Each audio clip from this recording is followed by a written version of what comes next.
Hello. Sorry, I skipped the intro. Let's go with the intro now. Okay.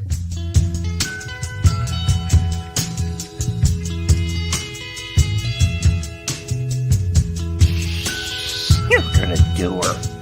Yeah. Oh no!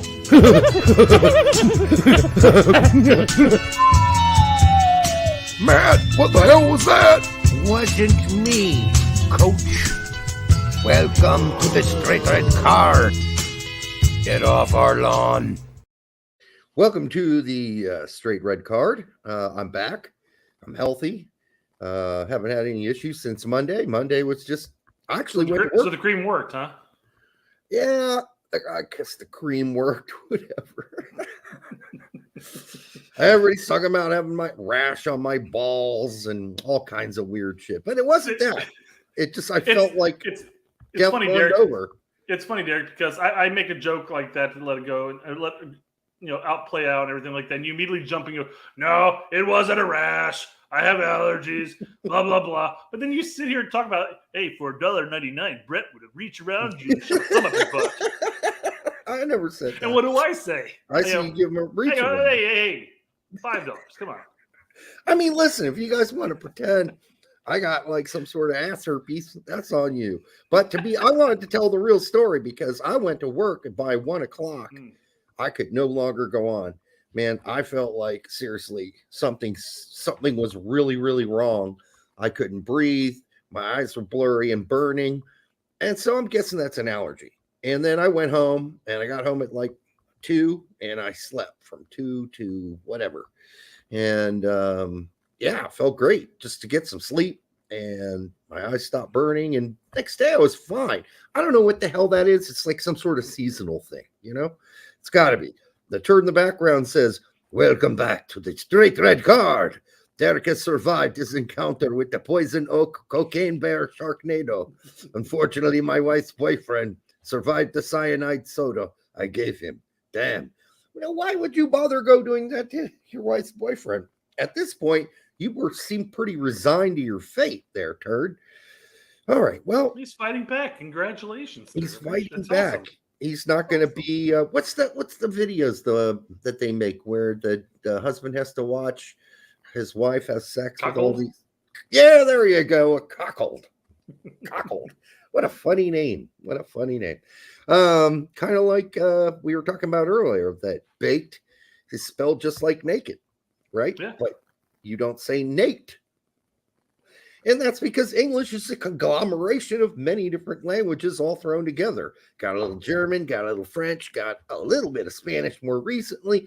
And then, there's all kinds of other things going there too. Yeah. You got to keep in mind as well that, there was an invasion of England at one point, and then French was infused into the Normans, infused whatever they brought, which wasn't English, into it. So it's all fucked up, but it's okay. It works. Like, we can communicate using this crazy language called English.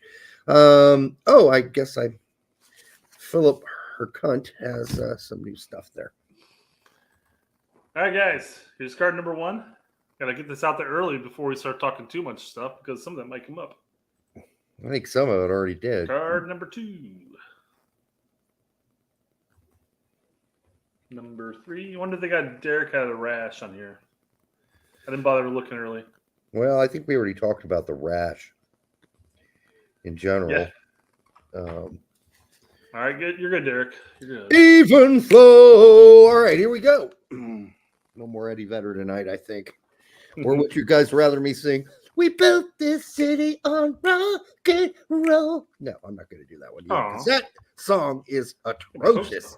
No, lyrics are just fucking horrible on that song. Well, Derek, what? You know that Mother's Day is right around the corner? It is. Have you gotten your mom anything special? I am on Saturday. I'm buying her a hanging geranium plant thingy. Okay. And then we're going to go play golf on Sunday morning. That's what she wanted to do. And then I'm making my parents lunch. A New England clam chowder, handmade, by the way. This guy.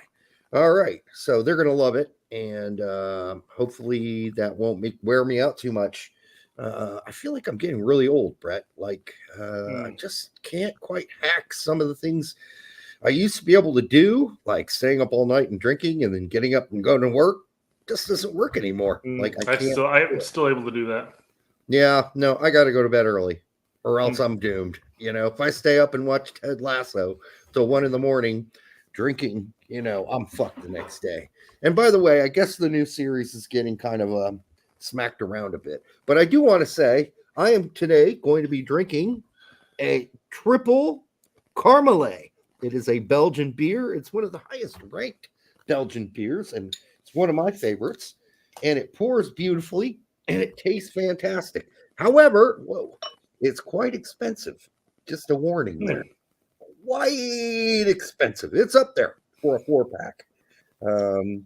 But well worth it if, you know, you're going to make an investment on the things that you partake in. And I can tell you, this is very distinctly potable. Incredibly potable. It's a lot of head, too. No, it's got an amazing head and a beautiful blonde color. What a beer this is. So I'm going to enjoy it. Neymar wants to know how much. For the 4-pack, it was $21. So that comes out, if you round it down to 20, $5 a beer. Doesn't sound so bad, but it's normal size bottles, right? It's not, I mean, it's the same as a can of beer, right? Is that a Bud Light? Bud Light is yeah. No, I don't waste my 50 cents on Bud Lights. It's not worth it. Yeah, it's like the 140 calories. I'd rather, you know, lick the chocolate bar off the ground. Okay. You do that? You lick chocolate bars off grounds? If it was between that and drinking a Bud Light, sure. Oh, okay. Well, we can test that at some particular point. Damn it. I mean, we can test that theory. Look at the head on this thing. It's about to cometh over. I got to somehow sip this. He's going to get a mustache, guys. Mm-hmm. Oh, yeah. My local beer drinker here. We would literally said four comments above said beer is gross. All right, well, liquor's gross though too. So it wasn't liquor's gross. Wow. Well, welcome to the show. Oh, he gets us every show on this. Okay. We talk about our beer and drinks. Ugh, gross. Yeah. So there was that weird photo that I sent you earlier today. Can you? Yeah, I know, Derek. You missed it. You missed. I set up the T-ball. I said, "Here you go, little Derek, come over here. Yeah, hit the ball. It's on a tee." And what was when the I asked about your Mother's Day gift, because that's the whole point. Oh my God, is that the worst gift you could send your mom? The perfect Mother's Day gift. No, it's just not. Turn your favorite photos into a stunning 3D crystal. It looks like you've beheaded your dog and put it inside a heart-shaped crystal. It's horrible. Hey, come look at a picture of my beheaded dog, or come look at my beheaded dog. That's what this looks like. So yeah, we know. Obviously, you know, not too terribly long ago, Derek, you had a Gizmo pass away. Yeah. Last Thursday, we actually had to put my dog down. Yeah. And I gotta say, while the dog is alive, this might be a nice gift. It's acceptable as long as it's alive. But then immediately afterwards, you're sitting there going like, every day. Yeah. Every day is just a kick in the nuts. I know it is. Like, I wouldn't want it for that reason, but also I wouldn't want it because it looks like somebody took an axe after he died, chopped his head off, and put it in a glass bowl shaped like a heart. He looks youthful. Doesn't have the gray around the whiskers yet. Yeah, but maybe he got hit by a car, and that's all that was left of him. And so they put it in this jar. It's horrible, Brett. This is a horrible gift idea. It's really, really bad. You know, if you're going to put your dog in there, maybe put the whole photo of him in there. Look at this whole body. So then you get perspective. But this just looks like a beheaded dog. That's all I'm saying. It gave me the creeps when I saw it on the tweets. I always skip over this ad when it comes up too, especially if recent. So yeah. Well, are we going to talk about Leeds at all today? Because it wasn't on the topic, so I want to get that over with. I certainly can. I do have that. We're going to skip some fun ones and jump right into Leeds. So it's not even Leeds, but it's kind of Leeds. And the reason I want to talk about Leeds is talk about your stuff about Leeds, and then we'll bring up my comment in a second. listen, it's tomorrow, right? Is the game tomorrow? I believe the game's tomorrow. Yes, I believe it is tomorrow. And Big Sam gave his interview today. So that's a pregame interview. And it's March 13th. So Saturday. Okay, so Saturday. So I will be watching that live. The more I listen to Big Sam, though it sounds like he's about to fall asleep at any minute and that he's had way too many of these Carmelet beers, I like him. I like that guy. And I kind of always have liked him because, I don't know, he's kind of a semi-arrogant but yet chucklehead kind of guy. He takes himself seriously, but not too seriously. He's I don't know. I'm on board for this, not only for Leeds at this point. I just want Sam to pull this off. I just want it to happen. And so if that can happen, please, McKennie, make it happen. But there was all this rumors. That's what I wanted to bring up. The rumors were, oh my God, Adams is going to come back before the season's over. I'm like, no fucking way. There were a lot of rumors of him coming back to training, and then Diego came out immediately and said he's not training right now. No, he's not. He's with the team, but he ain't doing all the shit they're doing. He's collecting some of the shanked balls from Bamford.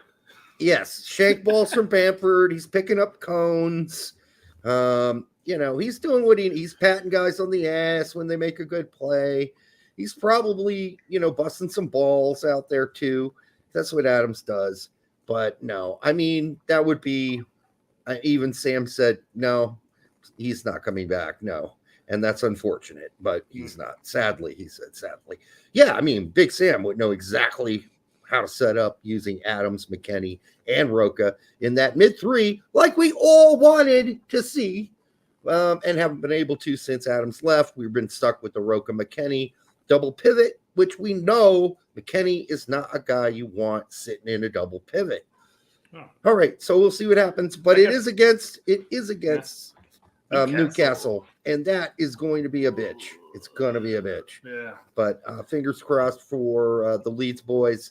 Aronson probably won't play until the second half, but I just thought I'd cover that because it's a big game I'm going to be watching this weekend. Do you think Bamford's going to start again? I believe so. Yeah. But you could see what's his face out on one of the wings instead of coming in for Bamford. What's his name? Rodrigo could start. Rodrigo could start out wide along. Yeah. You could have Nanto and Rodrigo out wide and Bamford in the middle. Or you have Rodrigo as the 10. Their center attacking option. I don't think. Listening to Big Sam, I don't think they're going to play anything but a 4-3-3, and then in defense, it looks like a 4-5-1. I think that's how they're going to go. So, I forgot who's the other third on with Roca and McKennie. It was what's the fucking face? It starts with G, right? Not Greenwood, the guy that's been injured all year. Started. God damn it! Fuck. I don't feel like going back and taking a look. It doesn't really matter, I guess. Forshaw. But yeah, Forshaw, yes. But speaking of Bamford, Bamford has apparently been getting hounded pretty hard by Leeds fans, and not just the Leeds. The Leeds fan over here. Not me. No, I didn't. The non-Leeds fan here. Every week it's Bamford. But he's getting a lot of heat from other fans, fans of the actual team. I would guess those are more newer fans to Leeds. Because it seems to me the guys like Joe and Connor, they don't really go after Bamford that hard. They do say things like, he's not a Premier League starter anymore, or we needed someone else and we should have gone out and got somebody else. They do say that, but they don't torch Bamford the way he really deserves to be torched. As a newer fan, I'm coming to the team watching them play over the last season and a half with Jesse. When Jesse started is when I started watching Leeds. So I'm a really new fan. And for me, Bamford's been horrible. He's just been fucking dreadful all season. And it's hard for me. I used to bust Bamford's balls on this show before. I started watching Leeds every weekend. And I was saying, I made fun of him on, I can't remember what episode, like a year ago, but I did. Patrick Bamford's latest like on Twitter. So if we scroll down, here's his last like. I understand everyone has an opinion, but who are these little kids, grown men commenting on football week in and week out when they've never stepped foot on a football pitch and want to tell a professional footballer how to kick a football, make it make sense? What a dumb fuck. Who's this reboot of a moron? Sorry, smooth, Derek, smooth. I almost used the bad word. This guy almost made me do it. But yeah, this is. I hate people who do this. Oh, you never played football. You can't criticize players because you've never been a pro football. Fuck off. Yeah. Fuck off. Really? Fuck off. Seriously, go get a brain or rent one. Because that's not how the world works. Rent own brain. So I'm not a politician. So yeah, exactly. I'm not a politician, so I'm not allowed to criticize politicians because I've never been one. Come on. It's a fallacy is what it is. I have eyes. I can watch him miss point blank shots and I can say, yeah, fucked up. You know what? That's not difficult. I've never been a porn director, but I know bad porn when I see bad porn. Listen, you don't have to be something to know something's not going well or something's not good. So this whole idea that in order for me to criticize, let's say, the worst driver in Formula One, who for many years was Nicholas Latifi, it doesn't take much for me to figure out this guy doesn't deserve to be in Formula One. And I don't even have to race a car to know that. So I don't like people like this. I say Brown, go rent a brain, rent one, because yours is totally out of operation. Yeah, it's I don't like this argument at all. And this happens all the time when people start seeing other people bitch about players and stuff. So this was his last like. And Bamford got torched again from the Leeds fans. And well, with supporters like this, you can see why. Guess what happened after he got torched? What? He deactivated his Twitter account. Yeah. So people are like, we shouldn't be bashing, we shouldn't be harping on our players like this.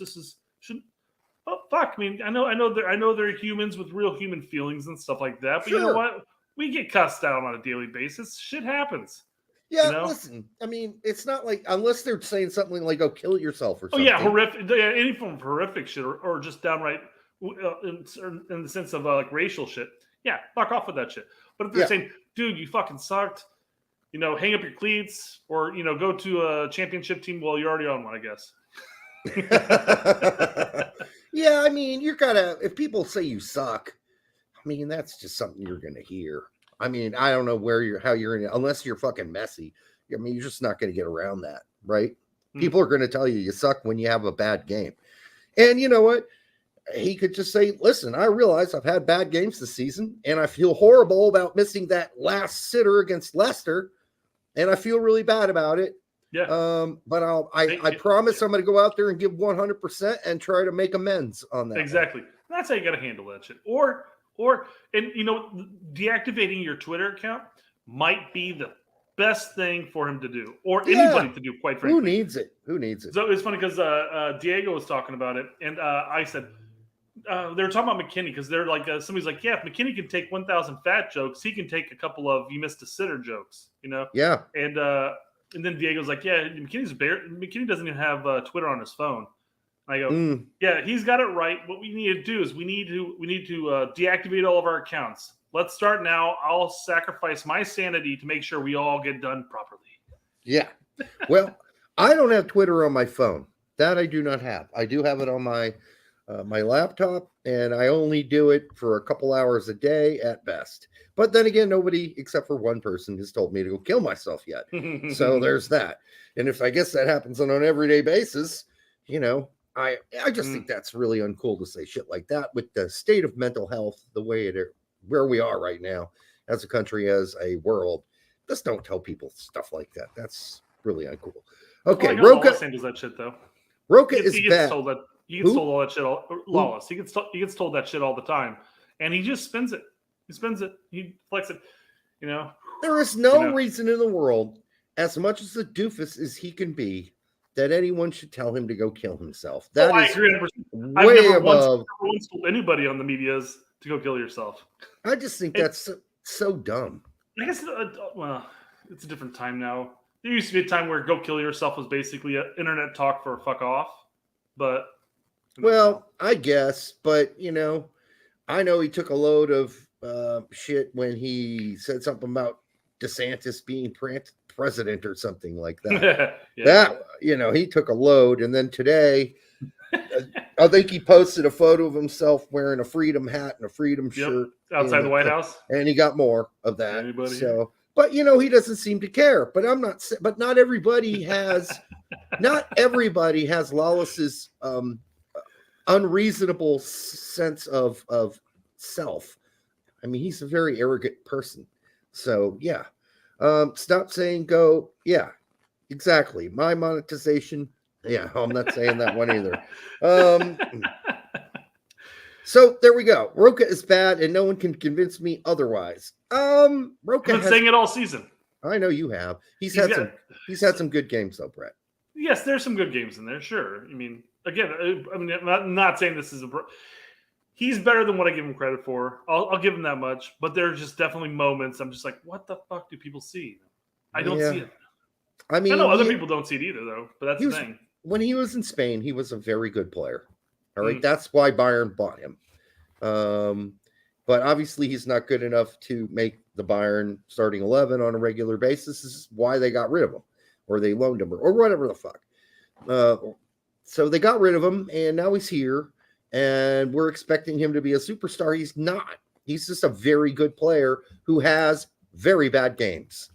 Yeah. You can blame that on some of his teammates too, but he's made some really stupid decisions this season. I mean, there's no doubt about it. Well, that's the thing too. And I'm not saying he's a bad player, quite frankly. I'm saying he's bad with Leeds. He's had some bad games. Yeah. And that's the thing. He could easily change teams, go somewhere else, and all of a sudden, be a superstar again. And people are going to be like, well, why did he do that at Leeds? Well, different tactics, different everything. The problem is, and it's the same. It's the same thing with McKennie, who's had a very rough time outside of a handful of games so far. Mm-hmm. How many games has he played? 12? 11 or 12, yeah.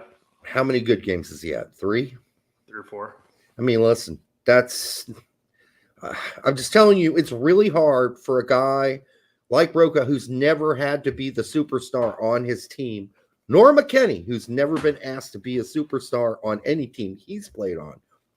Just a serviceable cog in what is a good team. That's all they've been asked to be. And now both of those guys have to be superstars. A, because there are only fucking midfielders left standing, worth a dick. And B, the team's poor. The back four is awful. They're god awful. So, I mean, it's got to be troubling to think we got to go score goals. Oh, but wait, our back four is so horrendous, I can't really get forward. I can't really do the things. I can't feel safe ever. So there you go. Yeah, I agree, Chambers. I think everybody is. I think Rocha does miss the security of having Adams in front of that back four. And there's no doubt because no one was beating Leeds 4-5-6-1 before Adams left. No one was beating them like that. And since he's gone, yeah, it's been brutal. All right. So that was Leeds. At least we covered it. I feel better now. I want to talk about it. It wasn't on our list of things to discuss. So you want to move on to other topics? I got plenty of them, Derek. Got plenty of them to talk about. All right, let's roll them out. Our good friend Gregg Beerholder, or MLS Hater on Twitter, was getting into it with a couple of Mexican fans. Okay. And they started talking about how it's weird to hear him talk about another Mexican fan being, or a fan on Twitter being the worst Twitter handle on there, when he's a dick writer of Pete, or the guy mentioned like a 40-something-year-old, And then all of a sudden they're talking about, I'll pull up this tweet because this is because you got me lost. Yeah. So Hat-Trick Chris says, nah, I'm guessing FR is what, for real? Yeah. I know. Having an album dedicated to a stranger in his mid-40s is insane, bruh. An album? Well, we'll get to that. Pete says, thanks. I'm 52, but I'll take it. Pete's not 52. He's not. He talks about it later on in the 30s. He's not 52. Jesus Christ. He's like 32 at best. 32. It was something in that range, yeah. So I was hung up on that album too. I'm sure it means something, but I don't know. I'm nearing 40 and I'm middle America. What album are we talking about? Well, that was my question. I mean, that's basically what I was asking. I said, album. Wait, are we talking about Death Certificates, No Vaseline, or Twos, I'll Make Love to You? I guess when you break it down. This conversation is so over my fucking head. I don't know if that's two or not. I mean, it's Boyz II Men's second album. Okay. All right. There's a song, Death Certificate. Death Certificate's as Ice Cube's album. No Vaseline was the one he wrote about NWA. Wow. I don't even want to ask what that song's about. Oh, yeah. It wasn't nice. But have you not seen the NWA movie? It's pretty good. It's not bad. It's not bad. I might go see it eventually, or I'll find it somewhere on the tube here and watch it. But yeah, I mean, listen, I grew up listening to that, and but for me, later on, as West Coast rap grew and grew and grew, and East Coast rap got its ass, kicked to the curb, that left me a little bitter because, we lost so many great bands out on the East Coast. We lost Boogie Down Productions, faded away. Tribe Called Quest faded away. We didn't have any predecessors outside of Wu-Tang. We're the last ones on the East Coast to really keep it real. And then, there was a bunch of solo albums by the Wu-Tang guys, but it's just, East Coast rap's over. It still exists on a small scale, but nowhere like where rap ended up. Where rap is now, I don't even understand. I don't even compute it. It doesn't make any sense to me. The new music doesn't, what's that song that repeats itself? Gucci, Gucci, Gucci, Gucci, Gucci, Gucci, Gucci, Gucci, Gucci, Gucci. He just says Gucci like 1,000 times. The fuck is that? That's not even that's not rap. I don't even know what the fuck that is. But anyhow, whatever. Yeah. Who's the girl who was on that moron with a mustache show where he counsels people? Dr. whatever. Dr. He was on, and she had her own hip hop song or rap songs. We've talked about this on the show because I remember you bringing her up. Something baby. Anyhow, I couldn't believe it. I watched one of her songs and I was like, this is actually not bad. I'm surprised. But then her other new shit sucks. Anyhow, occasionally something will hit me and I'll be like, yeah, that's not that bad. That's actually kind of cool. I mean, it's different. It's different. Bad Baby. Yes, thank you. And I guess as soon as she turned 18, she went straight to the posting photos of herself on some site where so it was porn. Okay. Celebrities do that. I don't think it was porn. It was just like very iffy, sort of borderline, here are my tits sort of photos. Yeah, see-through underwear. I mean, it all rings up there, I'm sure. Bad Baby. That was her name. And I think she's Jewish. I believe she's Jewish. She's not black. I know that for a fact. But anyhow, and she grew up in a fairly middle class setting, but you would never know that listening to her talk. You'd think she was I don't know where she was born on Mars. That's what it sounds like to me. All right, next one. What do we got? We're bouncing right into your favorite topic, Derek. We're going to do some transfer news. Transfer news. Transfer news. Oh, we're going to have some transfer news. We have another USL kid that said, you let me finish the song. Oh, I didn't know it was an official song. Sorry, I thought you were just yammering. No, it goes transfer news, transfer news. Everybody knows it's transfer news. There you go. All right. Okay. Well, we have another USL kid heading over to Europe. Yeah, Drew the Furry Murray is moving on to Freiburg. We'll see how that works for him. Listen, I just like that a lot of these kids are like, yeah, MLS, suck this. I'm gonna go play in USL. Well, yeah, and I'll leave when I want to leave. He was an Earthquakes Academy kid. He's another one that left the academy of an MLS team to join a USL side because he knew that he was just gonna bounce when he could. Is he gonna bounce when he's 18, or does he have a passport? I have no fucking clue on that, man. Otherwise, he can't leave until that 1/7. Maybe he turns 18 in the summer. Who knows? I don't know. We don't know. We don't know his birth date. I don't know enough about him yet. I literally found out about him about an hour ago. Now, let's just be really clear. There are about 1,000 of these kids, right? They go off to the Bundesliga lower teams, the Freiburg 2 team, and whatever. They never amount to a hill of beans. So we can't get too excited about this because the list of them coming back is endless. Hold on 1 second. I'm going to get something. All right. If only you had headphones that had a cord longer than 2 inches. No fuck. What is up with these idiots? Goddamn, make a fucking pair of headphones with a something longer than 3 feet, for Christ's sake. Mm-hmm. You can't, literally, I've gone to 5 different stores. You cannot find them. They don't exist. Anyhow, I was going through a long list of... Can't even see it all, Derek. This is at least 6 feet, man.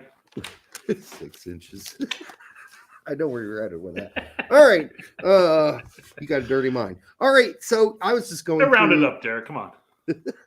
Just going through some old lists of mine, right? Oh. Of I went back and looked at my tracker from like 3 years ago and said, all right, who were the young kids? What the fuck's going on?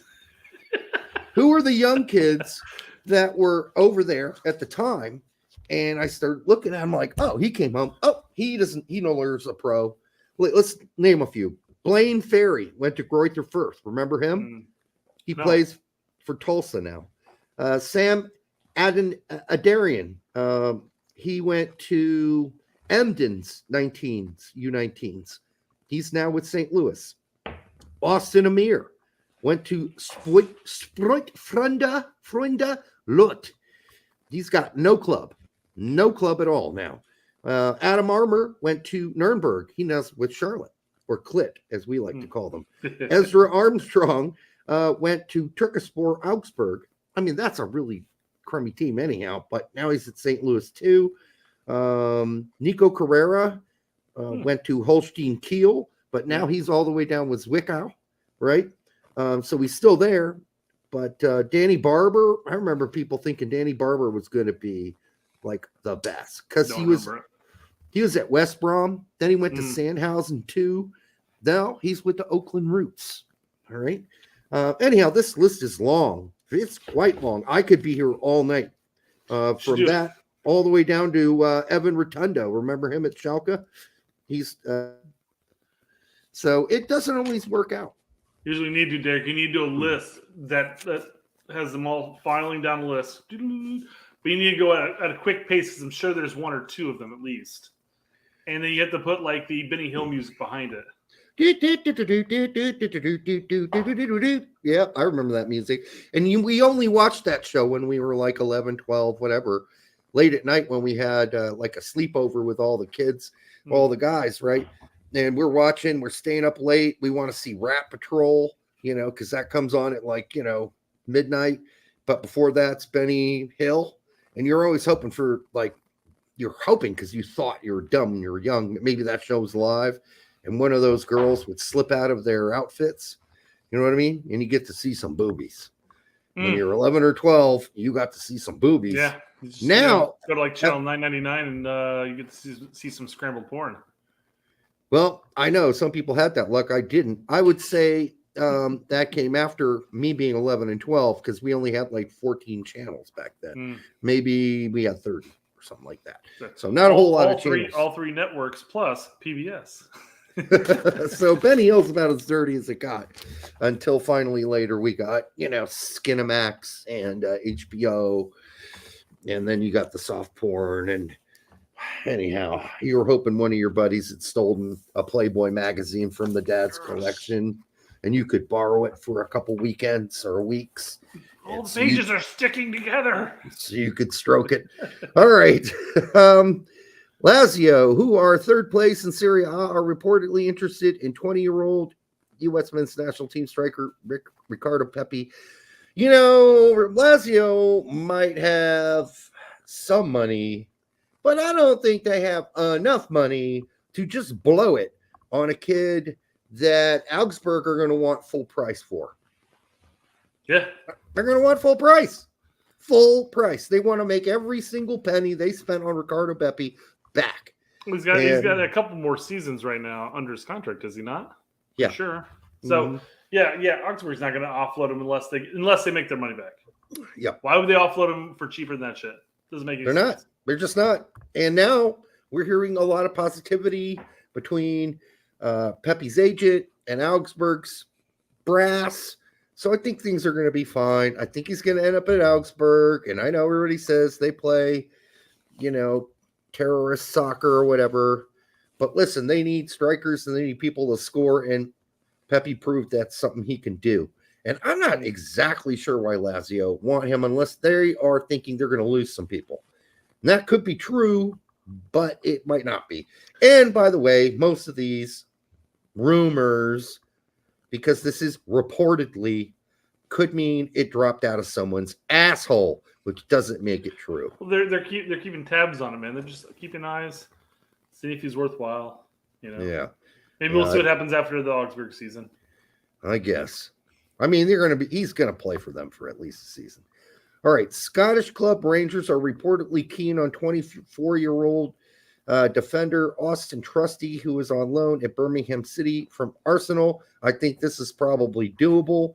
They might take him for a loan first and then go all out and buy him. I don't know. It's believed Rangers would have to pay in the region of $2 million for Trustee's signature in the summer window. I can tell you this, Trustee's not going to ever play a game for Manchester City, so he might as well start looking for... It's true. Manchester City would have to sign him first.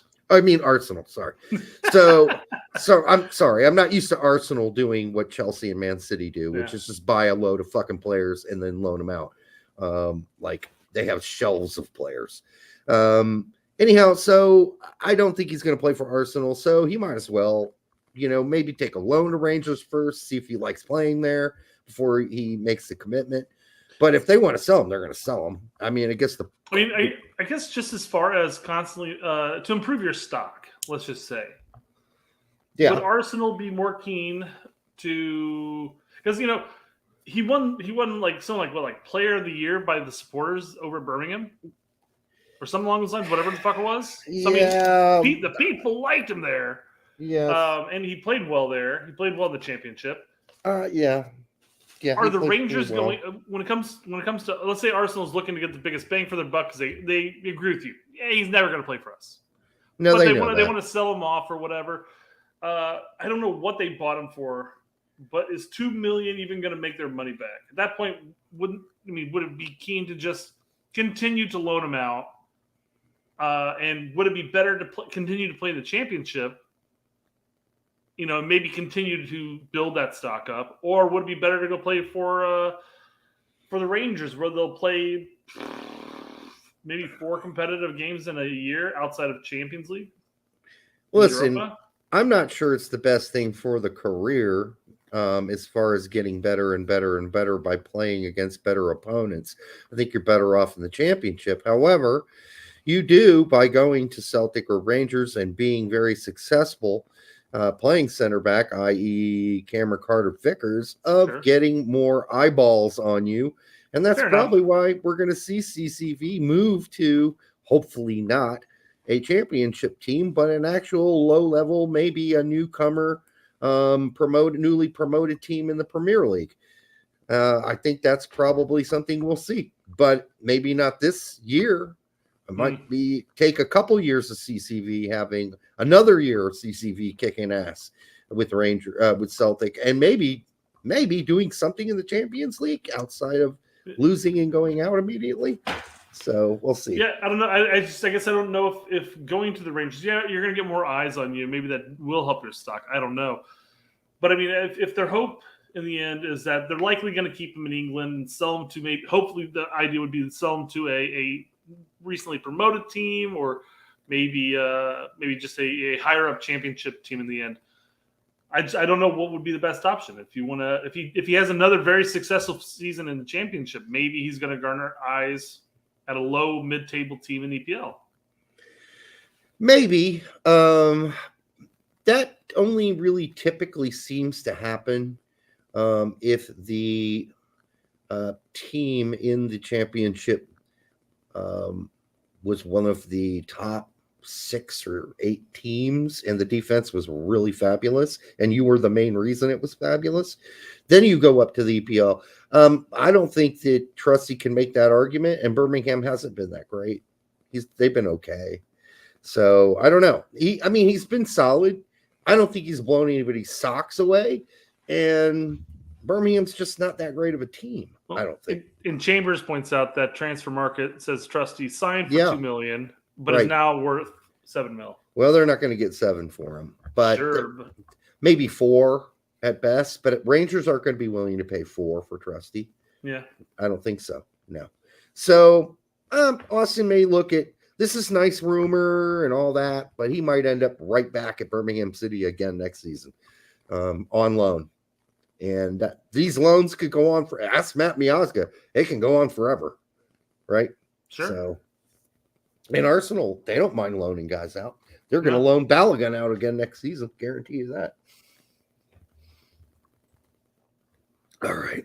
All right, we kind of talked about this on my solo show, but transfer news or rumor is Pulisic to AC Milan. If I see another dumb tweet about how Pulisic's not good enough to play in the Champions League level team, I would say thank goodness you don't frequent Twitter all that often, Derek, because they are in abundance. Yes. I just remember him playing not long ago against Real Madrid and having a really great game and scoring goal, and I think he's capable of doing it. Now, is he capable of staying fucking healthy? That I don't know about. And between healthy and having a coach for a couple seasons throughout your between your Chelsea tenure of constantly rotating players and not being able to get your feet on the ground, I don't know. It's a silly argument to make. No, point. It's not fair because, you have that many different coaches. It's really... It was a fucking revolving door. There's just no fucking consistency. So there's that inconsistency. Then you got the inconsistency of your health. You add those two things together and you're just going to look inconsistent, which is what he looks like. Now, somehow he's been healthy for the U.S. men's national team on a semi-regular basis. When he's played for us, he's generally played pretty well. Do I think he could play on a Champions League level team? Well, I'll break it to people. AC Milan probably are not going to make the Champions League next season. So that's not even an argument worth making. Well, he's not capable of playing for a Champions League team. Well, he has also drawn interest with Napoli and Juventus too. Yeah, I don't know, dude. I'm not sure how much any of this I buy. We've talked about the Juventus one too. I'm not sure why. Again, unless Napoli and Juventus are planning on losing some people, then if he would be nice. If he goes there to either of those two teams, he's going to have to fight for a starting spot. There's just no doubt about it. Hey, if Weston could consistently play out on the wing, I think Pulisic could probably. I don't know if Weston consistently played out on the wing. He played a lot of midfield. He played a lot of midfield for Juventus. Played some midfield, a lot of out. Oh, he was playing right back before they got rid of him. Yeah, some, yeah. He was all over the field for Juventus. So I'm just saying, Pulisic plays one position. That's it. Oh, here we go. Don't worry, we'll get into that soon enough, man. Soon enough. Hold your horses there. Oh boy, don't get me ruffled yet. All right, yeah. So Pulisic's going to have his options, and we'll definitely be getting into that in just a little bit. We got a couple things to talk about with our good friend Alexi. I don't know how good of a friend he is to us, but no, we're not friends with him at all. Why even tickle that berry? USA striker Haji Wright is attracting interest from Southampton. Again, you got a team that's about to dump down a division. This is a dumb rumor. No team that's about to get relegated is talking about anybody. Okay. that they're going to necessarily bring in, because the first option they're going to have to consider is who they're getting rid of, because some of the people that they have are obviously have some sort of buyout clause. Now, how many of those players for Southampton? Probably not a shitload, but I'm not sure why Southampton are making these kind of noises, or why anybody at Southampton would be making these kind of noises maybe where they are now. Well, I'm just saying, maybe they think they can get him relatively cheap. Yeah, I'm not buying this rumor. Not a lick of it. Not a cent of it. It's just there is attracting interest. Again, it's just sort of like hey, you want to come over and play for us? We're probably going to be down in championship next season, but possibly more eyes on you. No, I'm not buying this at all. Not even a cent. A cent of a dollar. Nope. This is a false rumor. Not happening. Who else? Because there were other teams that were interested in Haji, right? That wasn't the only one. I would wager he's got a couple teams interested. I'm sure he does, but I'm not sure why Antalyaspor is going to get rid of him, because he's about all they got up top right now. Yeah. Nice price tag for him. That'll help his value. Okay, we're talking about Taylor Booth. Wants $12 million for Booth. Utrecht wants $12 million. Isn't he still being loaned out? No, I think Utrecht bought him out and out. Did they buy him out and out? Yeah, I'm like 99.9% positive. Well, obviously, people are talking about what he's worth and what Utrecht's willing to sell him for. Yeah. They're like going back to Bayern, going, "We'll offer you $12 million for him." Because I think they got him for like 1 or 2. I don't think 12 million is a realistic number. I think it's probably more around 8. Well, I think Booth's been fine, but I don't think he's. I didn't think he burned down the whole house. This is what his first season with Utrecht, as far as being bought, because he was loaned there, and I think Utrecht ended up buying him out. So this must have been what it's like first season with him as an official player. So they got plenty of time, so they can jack up the price. Yeah, they can play this game, but nobody. If you're really interested in him, we want 12 mil. Nobody's coming for 12 mil. I mean, listen, if Booth were a pyromaniac, he only burnt down half the house this season. All right, only half. He would have to do better than that. Mike H says they got him on a free transfer last summer. Okay, yeah, I think his contract was up. So yeah, they can make these kind of ridiculous numbers up if they want, but there's no way Taylor Booth is worth 12 million right now. Maybe 6, maybe 8, but not 12. 12's pushing it. And like you said, they can do that. They got time. They got all the time in the world. They have no need to shuttle them off right now. But let's say there's some fucking dumbass, moronic team. Let's say Chelsea, who think he's the next greatest winger since, or the greatest forward since Kai Havertz. And they want to spend 12 million? Fine. Yeah, that'd be a dirt cheap player for Chelsea at this point. And I use Chelsea because Chelsea are moronic. There are other teams that will spend money. We've spent $500 billion on players. Yeah. But no team spends money like Chelsea. No one does. No one does. $500 million, maybe? They're idiots. Definitely not half. Yeah. And then you see these articles, Potter's talking about, players had to sit on the floor. We didn't even have enough seats for them. Well, dude. Maybe he was doing that because they've been playing like shit. You don't get a chair. Sit on the floor. All y'all get down on the floor with the dirt and the dust, because that's how you are playing. Like shit. Like dust. Chelsea would give 120 mil. Oh, yeah, they probably missed. Oh, yeah, they'd overpay. They look like, they want 120 mil, and Utrecht's like, yes, we do. Yep. They overspent for Mudryk. I mean, listen, we could go down the list of players that Chelsea overpaid for.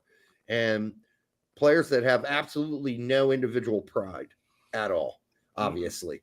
They just won a game. Okay. So what am I supposed to now go, okay, they're back. They suddenly found their pride. No, they got to show me again, because I'm sorry, that could have been a fluke. Serginho, what I'm used to is the common from Chelsea, which is not winning for 7 games. That's the norm for them. That's the norm for them, dropping into the bottom of the fucking table, the bottom half of the table. Serginho Dest reportedly, we already talked about Union Berlin. That's fine. Well, they only brought this up because they're reportedly close to signing So yeah, that sounds like it's moving forward. There's no reason for it not to. Union Berlin are going to probably be playing a lot more games than they're used to next season, and maybe Champions League, unless they might fizzle out completely and not go Champions League. I don't know, but if they plan on playing Champions League ball, they're going to need to have a deeper squad, and that means up top too, because Behrens and Becker and Pfach are not doing the trick now here late in the season. John Brooks on his U.S. men's national team future. I think if I perform well here, and Greg Berhalter's not the manager, I can still be an option for the national team. I don't even trust that fuck Anthony Hudson. Playing somebody else. I think Hudson might take him. Playing regularly in the Bundesliga again is fantastic. It makes me very happy. Well, good for you, buddy. I would never have left. You're seeking of the big dollar amounts is what put you in that situation. Almighty Aller. I mean, you go to Portugal and just ride pine the whole time. Did nothing for you whatsoever. You should have just re-signed where you were. Just stayed there. I mean, I get they were sick of you too at that point, so you just wanted to get out. But I don't know. I wonder what price Wolfsburg would have re-signed him for. I don't know, but he was asking for a fucking shit ton. It was like $4 million. Was what he was making there, and he wanted just as much or more. And they're like, "No, dude, you got to take a pay cut, or you got to come down for us a little. This is ridiculous because you're not." You had a bad season until the end, right? Well, no, he had a bad first half of the season. That's what I said until the end. After January, it was week in, week out, pretty damn solid. Yeah, playing left. I guess when you say till the end, makes it sound like the last couple games type of thing. So it's just semantics, I guess. Unlike for Hoffenheim back then, he was playing left center back. Like his responsibilities right now at Hoffenheim are as like peak level, right? You playing the center of that back three, you're responsible for telling guys, giving people context, your other defenders context of where the ball's moving, and you're really the field general outside of the goalie, who's also usually barking out, "Hey, this guy's coming, this guy's making a run," whatever. But that's his big responsibility there, and covering for that left and right center back when they do make a fuck up. So we'll see. From Yanks report. Sam from no, I think Sam's just taking a break. Listen, first of all, Sam's got a pretty busy schedule. He does his music thing. He's got his own marketing sort of company thing that he does. He's a busy dude. And I think that some guys get burned out after a while, but he also, I think, may have been, and I can't speak for him, but I know other people have expressed having sort of a hangover after the World Cup. Also getting sick of being criticized. Sam got criticized quite a bit. People didn't think he was hard enough on certain players, etc., etc. Milk toast, consider type thing, yeah. Yeah. So I'm sure we'll see him back. He's very calm and collect and nice about it usually. Yeah, we love Sam. Derek manages to put any form of criticism into some kind of a sexual innuendo, usually dealing with porn and midgets. Yeah, Sam would hey, this guy, he's okay. He's not the greatest season, but he'll bounce back. Yeah, and that's fine. We need Sams out there too to balance out the rest of those idiots. But I don't know. I mean, the tough part is, I loved having Sam on our show. It was fun. I did too. It was fun. Sam was great. He would drink with us and everything. You grab his high end whiskey compared to my low end, middle of the shelf type of whiskey. Yeah, exactly. Yeah, you know what? After the show, I will text him and I'll find out what his deal is. You don't have to do your show. Just jump on our show from time to time. Yeah.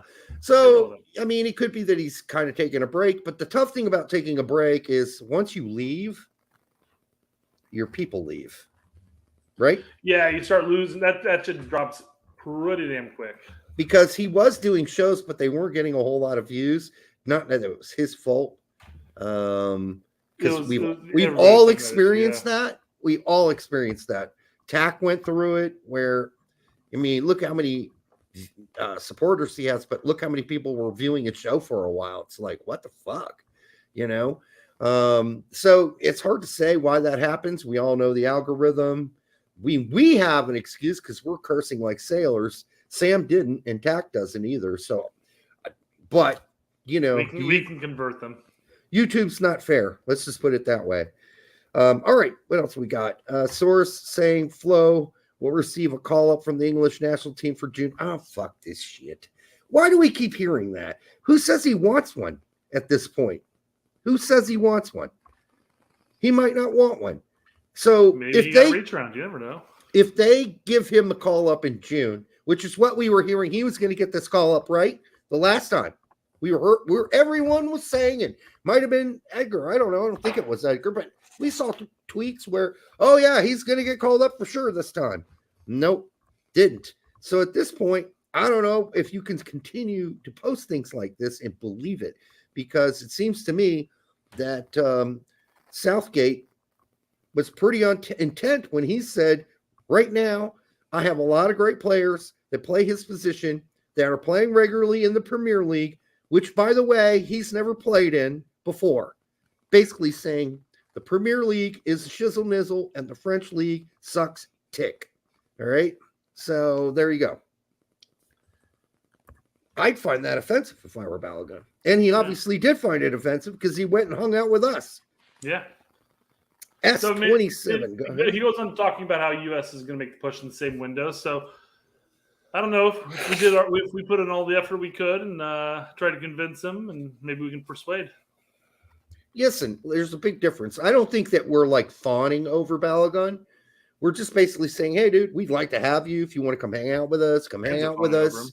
You'd be fucking tired. All right. Some of them are fawning over him, but it's not like, we're sitting at his doorstep with a fucking huge canister of lube. So, as soon as he comes out the door, we're all up on his nutsicle. We basically, that's a lot better than what England are doing, because every time he opens the door in the morning in England, they just slap him right in the fucking face and walk away. I mean, what would you rather have? Do you think, I mean, assuming that Edgar is right here and that England's going to make a push this next window. Nah. Let's just say if they are. Well, now I got to live in a Disney World. All right. Yeah, exactly. Yeah. All right. Yeah. Do you think somebody cracked down on Southgate and said, "Dude, shut the fuck up"? No, nobody's going to crack down on Southgate. Southgate runs that fucking federation. So, I mean, look at how mediocre England is and has been under Southgate, except for, I mean, you could say, oh yeah, well, they made the semis here and what. Okay, so they did, but they actually have a really good team, and they didn't look that good in this World Cup to me. They look like they struggled, and they look like they've been struggling for some time under Southgate, and especially in Nations League, they have looked pretty putrid. All right, you want to hold on to Southgate? I guess Southgate is England's Berhalter. At least, however, right now we've shaken our Southgate off. Mm-hmm. S27, thank you, brother, for the $4.99. We do appreciate it. Brett will meet you halfway somewhere, preferably in a public park with a clean bathroom. Hopefully, as long as it's not worth any more than $2.50 worth of gas, because otherwise this super chat just wasn't worth it. Well, we'll have to go back through S20 and add up all his donations over a period of time. There we go. Yeah. And if it's $100, Brad will put $50 of gas in. He'll meet you somewhere halfway. All right. I'll take it from our account. Okay. Oh, no. All right. No more of these meeting ups, Brett. All right. We need to save up. All right. The goal sequence that includes Brooks, Scally, Pepe, and Reyna is going to hit like the crap. Sorry, I just inhaled my own spit. It's gonna which is fitting. Oh, no. Hit like crack, like a crack pipe, especially if Gio does the plugged ear celebration. The goal sequence. He's predicting the future. It's going to be the goal sequence this Nations League. These are all the guys that think Gregg sucks sack, right? Yeah, pretty much. There's no Miazga in there, but yeah, pretty much. You could add You could add Miazga. Okay, got it. Whew, The only thing you could add to this would be Pulisic watched from the bench. No, that would be great. I'd love to see that celebration, especially for Berhalter, where they're in game. But I don't think we're going to get to see that celebration, honestly, because I don't know. I think Brooks is like a 50-50. Scally, don't think he's yet a starter. That's why I said Pulisic will be in the bench. So that way, Yeah. Scally got brought in. Brooks will be there because Ream, broke his jerking off arm. Yes. Rain will be there. Pepe will be there. So I mean, it's a late game goal to win Nations League finals. Okay. Against Mexico. Maybe they should all do that together. All of them. Can't hear you, Gregg. Can't hear you, Gregg. Oh, Gregg. That guy. Imagine a U.S. men's national team midfield player pool where Lyndon Gooch is promoted 2 years in a row from League One to the Premier League, captaining Sunderland with Adams McKennie on loan. While Adams McKennie on loan, I know, Aronson and Musa are all relegated out of the top division. Well, I have to say, Brian. A year ago? Huh? You said, who saw that coming a year ago? Did I? Did you? We probably could have made the prediction about Leeds, but I don't know if anybody would have said Valencia was going to go down. No. I didn't see. Yeah, two out of the four, because McKinney was still with Juve at the beginning of the year. Because 2 out of 4 ain't bad. All right. Well, I guess not technically a year ago. Never mind. There we go. That's the difference. Listen, what Gooch has done has been great, especially since he had to come back from a really long-term injury this season and then come back and get his starting spot back. Not only a starting spot, but the captaincy. I mean, yeah, he's captaining them. Is that who would have seen that coming? Is that true? Yeah, I knew he kept him last week's match. Okay. Well, that's great. And I wish them the best next season. I think it's going to be fun to watch. Yeah. But when he had his one cap with the Nats, I was watching him play, and you could see it. You're like, he's there. And then all of a sudden, like the next season, he's in League One, and you're like, what the fuck happened to Gooch? Ah, jeez. Well, I guess he's out of the question. Now he's on the verge of potentially being back or being in the Premier League. I mean, back. I forgot who he was playing with at the time. He dropped like a rock, and they did. And now look, they're back. And that's normal for me because all the years I've been watching the Premier League, Sunderland were usually in the top division. So I'm not used to them not being there. But yeah, we'll see this. Maybe we'll get him some eyeballs.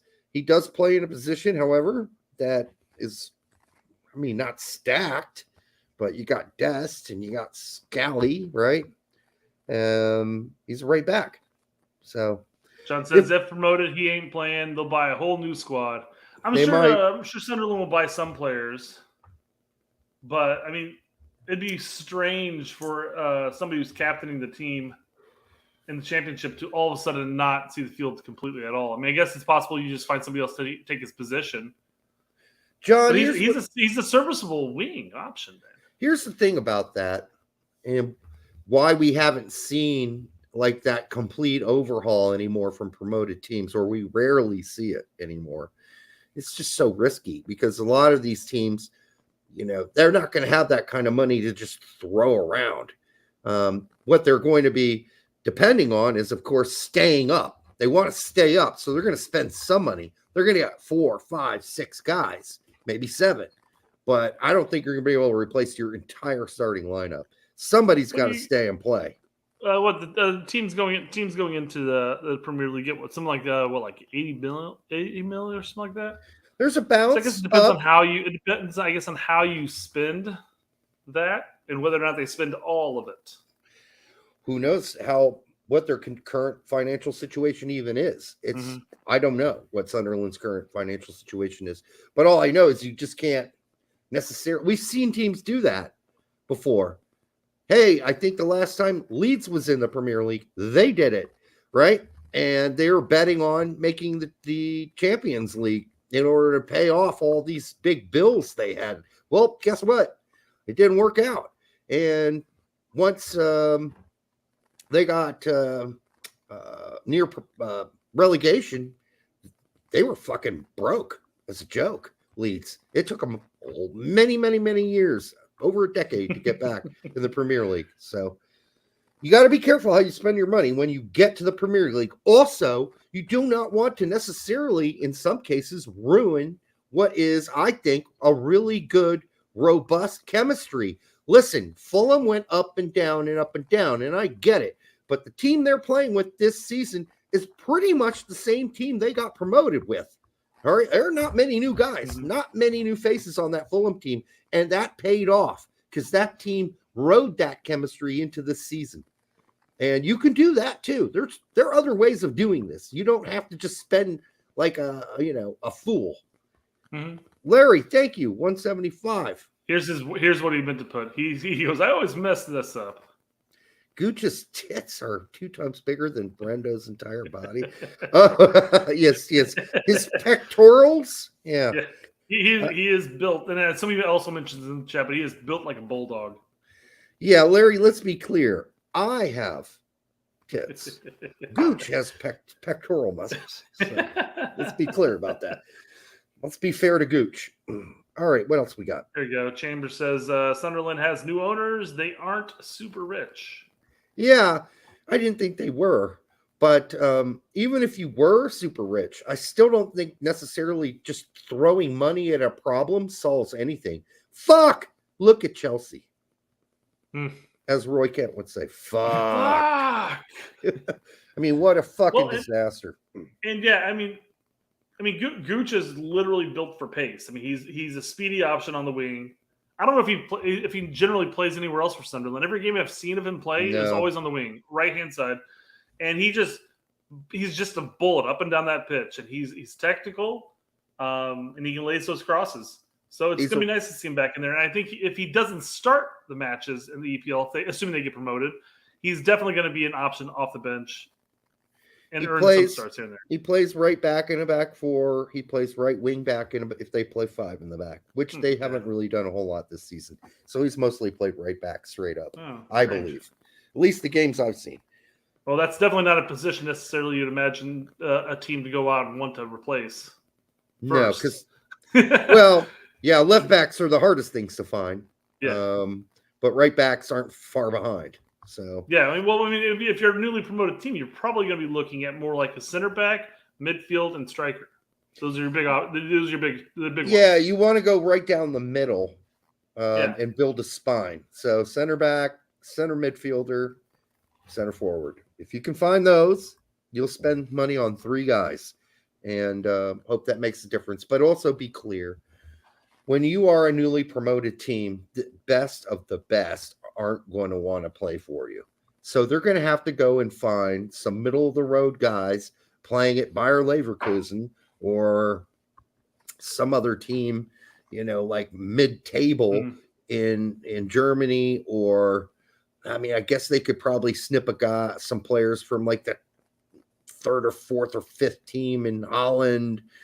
Guys like that, maybe Taylor Booth, but you're not going to get the best players. They're going to always be scooped up by the Arsenals and the Chelseas or hell, just mid-table teams. Yeah. So just look at Leeds. There is not a single world-class player on that team. Not one, not a single one, and there isn't going to be anytime soon. If Leeds had a striker who could score goals outside of Rodrigo because he was injured for a chunk of the season, but they had another striker who could score goals and a center back for the entire season. Yeah, they could have used things would have been different. They could have used another Wober. Yeah, honestly, 2 Wobers because Cock turned into a pussy, and Cooper's always injured, right? Yeah, he's always got a left testicular strain, and you can't. That's just not going to work. Matthew Hoppy starts his own foundation. Listen, I wish him the best. Okay? Great. I'm glad you started a foundation. But here's what I would do if I'm you, Matthew. And, bless your heart and all those good things. But, man, we've got to fight. We got to start fighting to play. We got to start playing and starting at Hibernian. We got to start We got to be starting at Hibernian at this point. Starting and scoring. Somebody mentioned earlier that he scored for Hibernian, but it was Hibernian reserve team. I don't know if that's accurate or not. I don't know if it is either.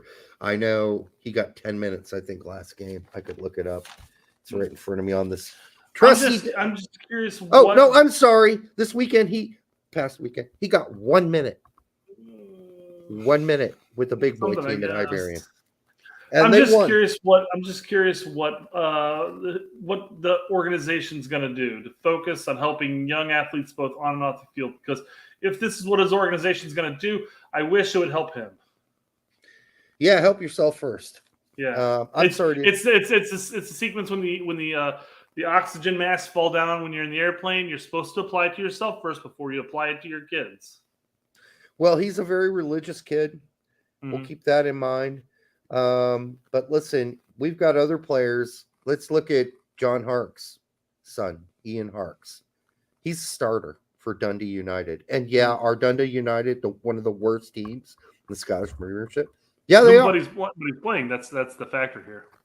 Yes, they are one of the worst teams in the Scottish Premiership. But he plays every game, and he's a starter. And in fact, this weekend he went 87 minutes. What does it say? You're playing for Hibernian, and you're not a starter. You're not a fucking etched in left forward, right forward, or center forward for this team. I get that Harks is 28. I know that.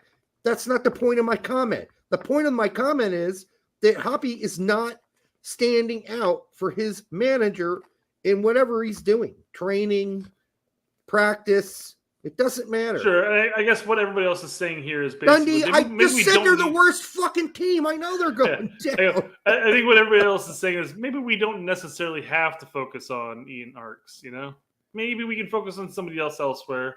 The point and also was not focus on Hoppy here. The point was to compare and contrast. Sure. We've got a 28, 25, whatever Harks is, your role player, who's not really that good, but he starts every fucking game in what is a league that is not very compelling outside of two teams, maybe third team if you're nice. But again, what's compelling about those two teams is the games you're going to have in Europa and Champions League. And even then, those were not very compelling for those two teams this past season. If you would have told me that Matthew Hoppy was going to Rangers, I would have thought he would be playing some regular minutes. Sure. Now he goes to we also saw him play in Gold Cup. I mean, he should be playing somewhere. That's the thing. Fucking talent there. I don't understand what's going on. I wish I was a fly on the wall and could figure out what's going on. Now, I could make some calls and figure out what's going on, but I don't want to do it because I don't want to hurt anybody's feelings. God damn it. I don't want to make that call. Hey, why the fuck is he even playing? What the fuck is going on? And then I got to hear some bad stuff, or maybe just, I don't know what I want to hear. But at this point, it's kind of beyond excuses at this point, right? He's got to get some fucking playing time if you're at Hibernian, or you're going to turn into Sebastian Soto. And you're going to end up playing for Klagenfurt, some backwater town in fucking Austria. Population, 8,000, or whatever the fuck it is. All right, what else we got?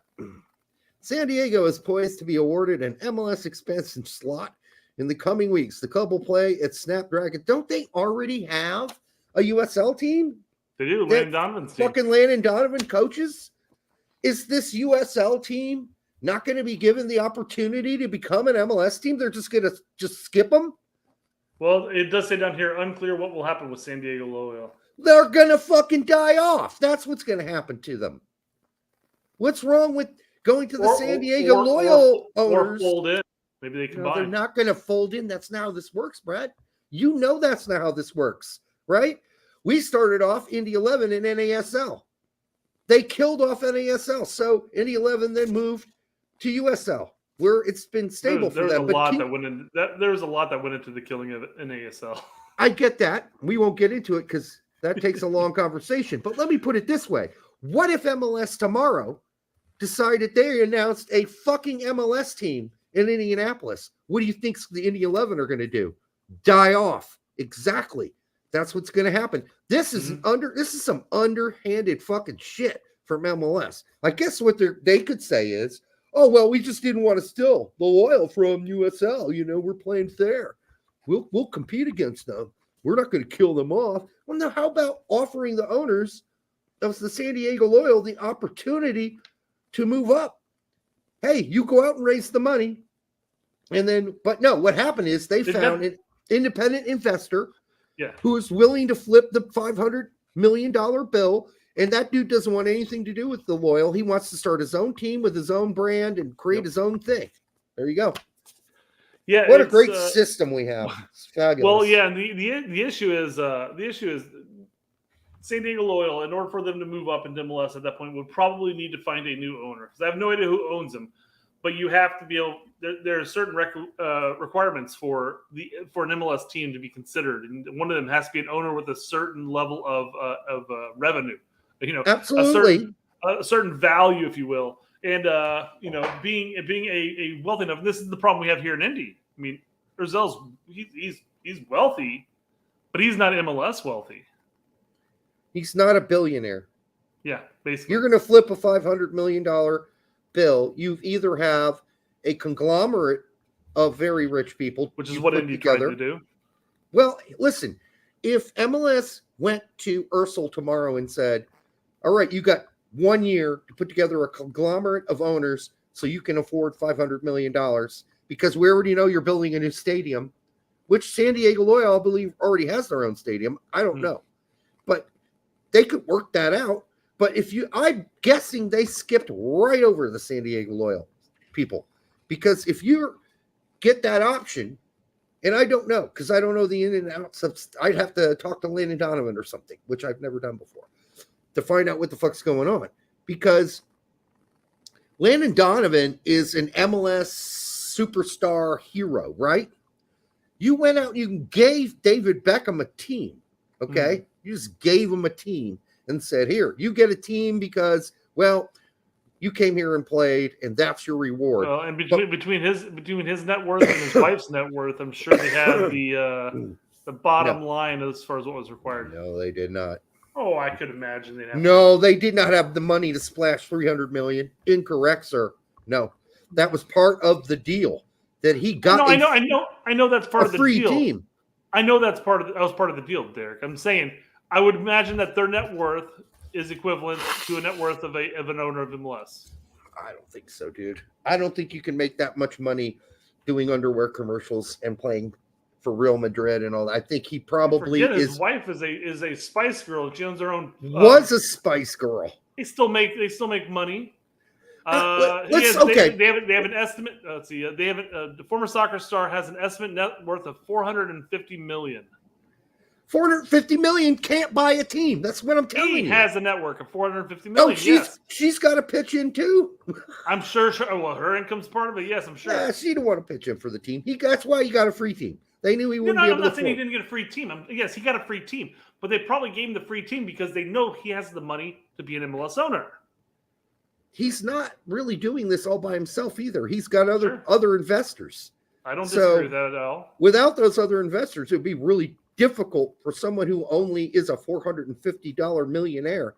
We're talking about people who are getting into this are either billionaires or it's a conglomerate of people who make up about $1 billion or more. Generally, I don't know how the expansion fees work now, but usually when they talked about the expansion fee for a team coming in, that included the cost of building the stadium. No. So if you can avoid having, let's say if you have a partner who will build the stadium and then whatever underhanded contributions they get paid throughout the entire life cycle of the stadium, you don't necessarily have to worry about a huge chunk of change if you have that much money. No, it's always the buy-in expansion fee, and the stadium is a separate fee. It is not included in the expansion fee.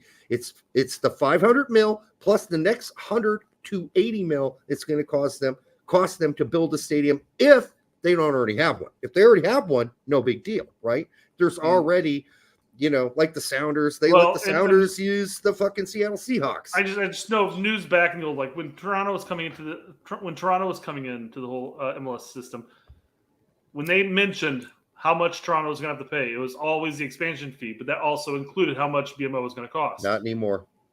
Sure, I don't know if that's It's been separate for about 5 to 6 years now, at least. Yes, that you're talking about over a decade ago with Toronto at this point. So I'm just telling you that doesn't include the expansion fee. I can't say that. Shit.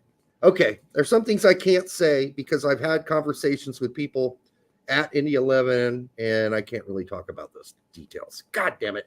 Anyhow, I do know some things about this, and I do know that this is underhanded shit, what they're doing here, MLS. That's not from, by the way, the Indy 11 owners are saying that. I'm saying that.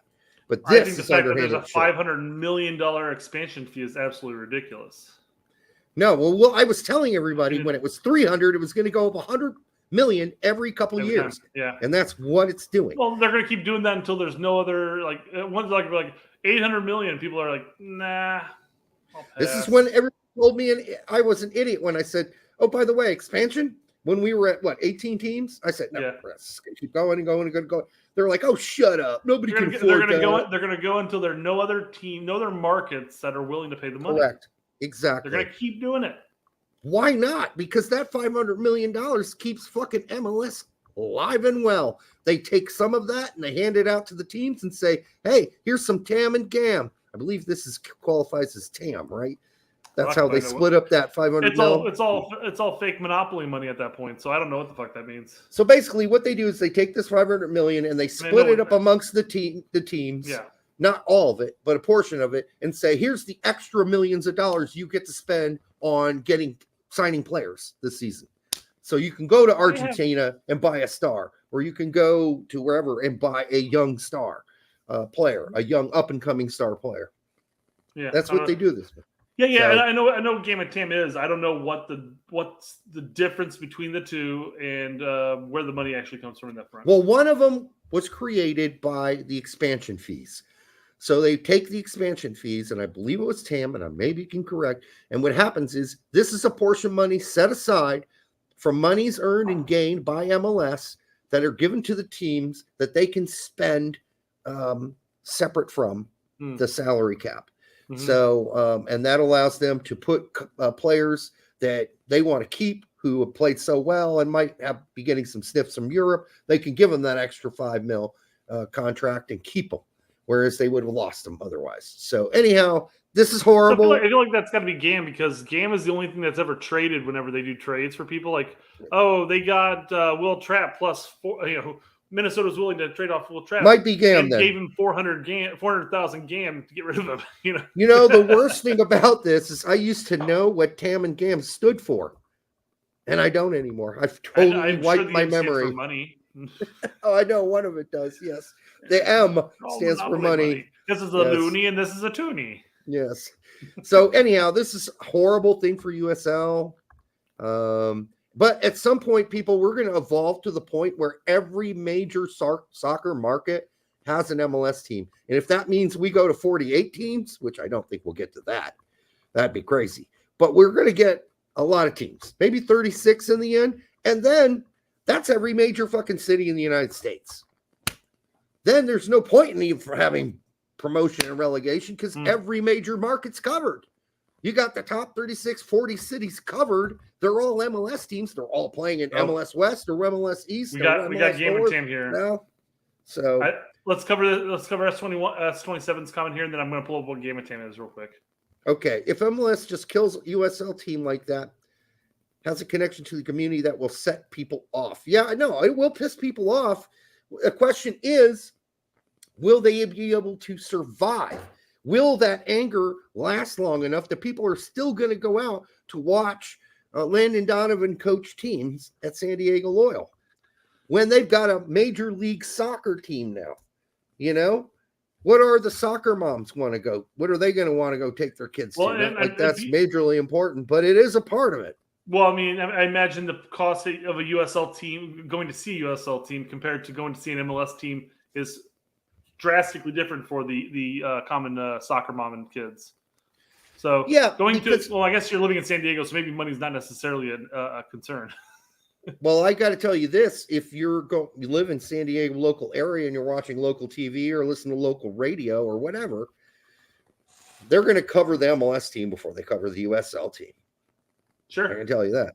And Sure, you're going to yeah. see a lot more billboards for the new San Diego MLS team than you're Sure going to enough, see 100%. for the Yep, Loyal. nope, So don't disagree with you. Yep. Yeah, I feel like the Loyal again is just going to remain as a. They can still manage, I guess. It depends. I don't know how many people the Loyal get. I haven't looked that up, but if they can keep a hold of their audience, I mean, I don't know. How, Brett? How? Some people like the local aspect of it rather than just being the. They got I mean, 10,000 people coming to the game now. In Whoa. 2 years, once the MLS team's there, after a couple of years, they'll be down to 5. Loyal. They'll be down to 3. I'm making up a number. I'm just saying. Well, you're not too terribly. Oh, hold on, here we go. USL champion attendance.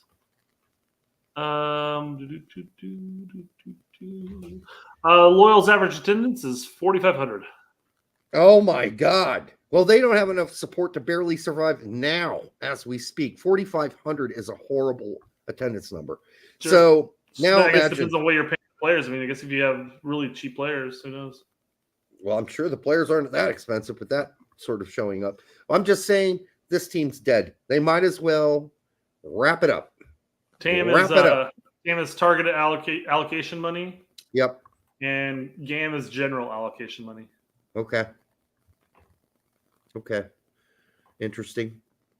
Because I believe you can use GAM for just, like as it says, generally anything you want. Right? So anyhow, interesting. It's been a while since we've had a TAM GAM discussion. It's been years. I always make fun of GAM and TAM, but we never actually talk about it because what's the fucking point? Yeah, the last statement here is the most important one. Unclear what will happen to San Diego Loyal. I don't think it's unclear at all.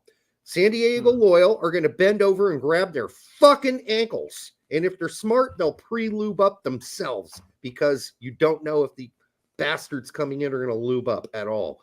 So they're gone. They're just fucked.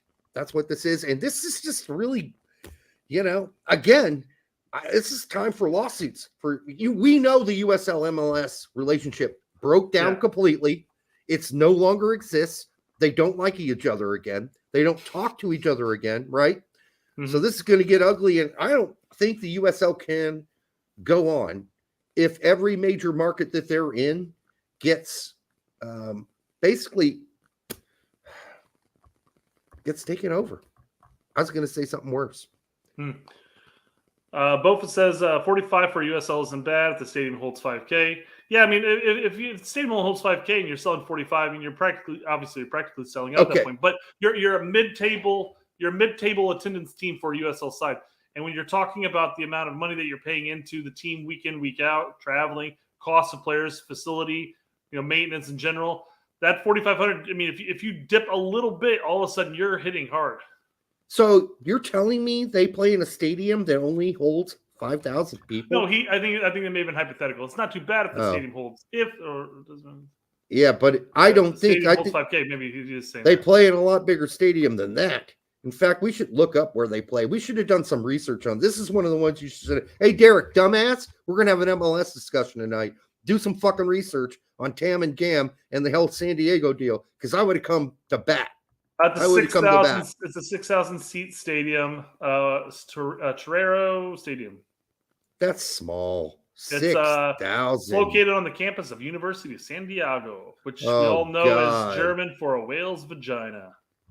Yeah, this is really bad. 6,000. That's the guy that shows up to the gangbang with the smallest pecker. That's seriously small. Indy plays at the mic, or at least when we were there, that was the mic held at 10K, 11K. 10K is, I mean, it was 11K to be completely accurate, because they opened up different parts of the stadium with standing and all that. Anyhow, the point is, you got to have a stadium at least 11,000, 10,000 minimum. But shit, they can't even fill their 5,000. So yeah, they're dead. They're dead in the water. They're a dead man walking.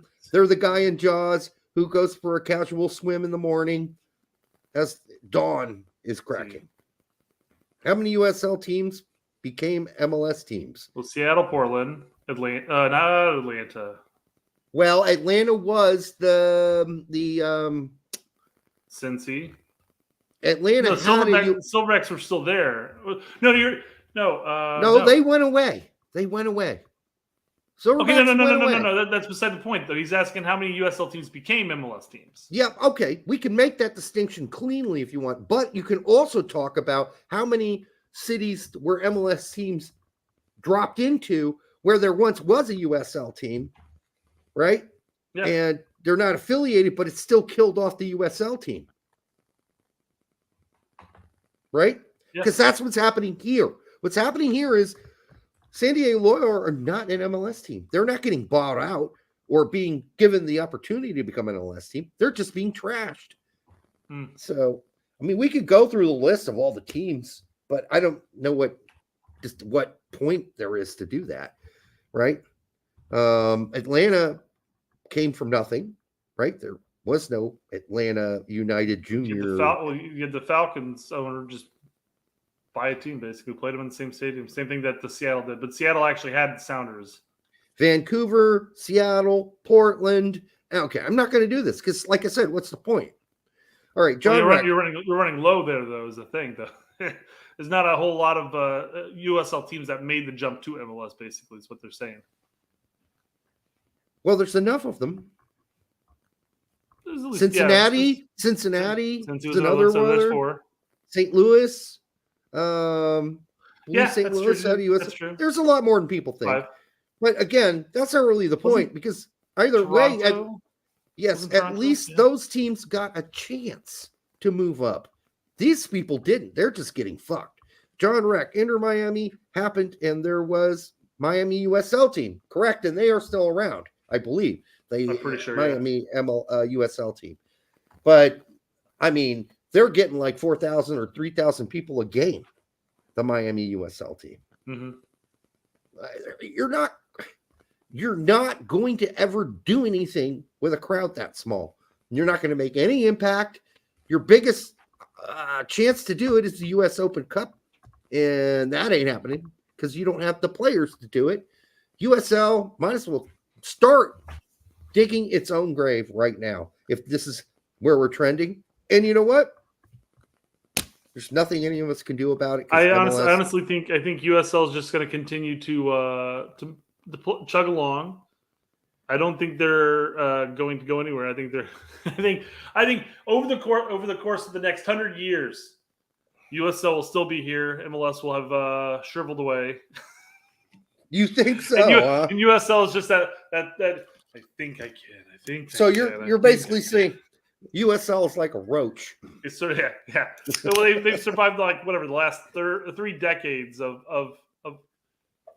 questionable soccer leagues in the United States. So, and they just keep plugging.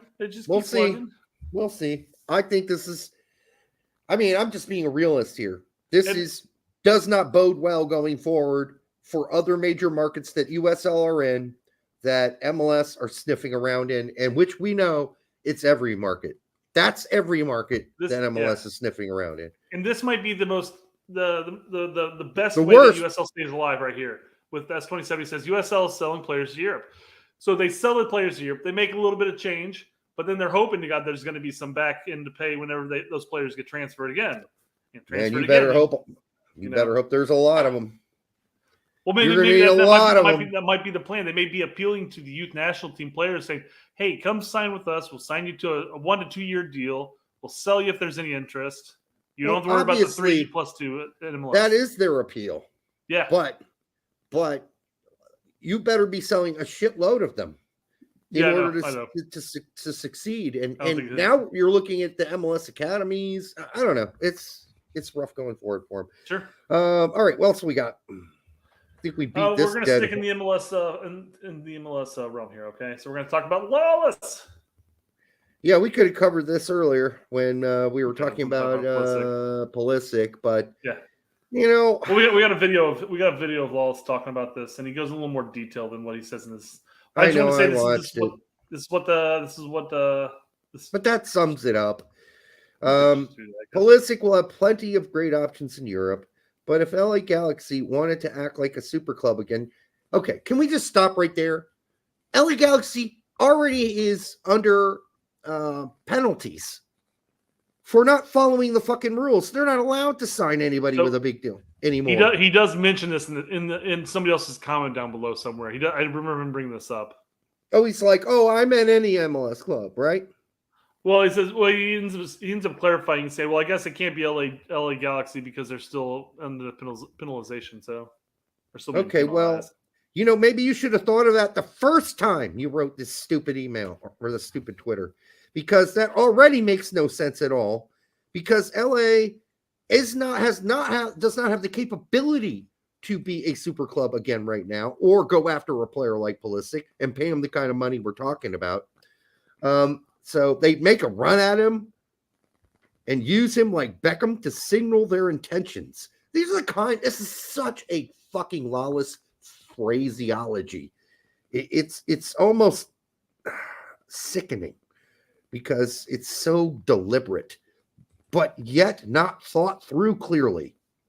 Yet he'd get lots of MLS crap. Who cares?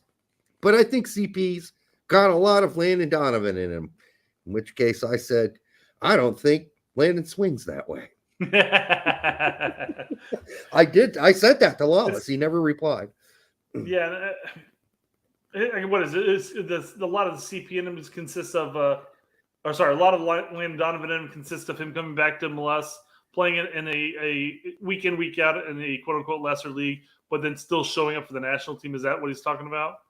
The problem is that you have how many of our national team players who went to Europe, were firing on all cylinders, came back to MLS or came to MLS one way, mainly came back, and then all of a sudden you saw their level go.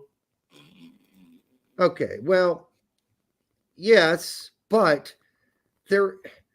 Landon Donovan only played his youth career at the beginning in Germany. He immediately came back. Okay, and not Clint Dempsey, who played for Fulham for years, not Michael Bradley, who spent years in Holland, 1 year in England, and Italy.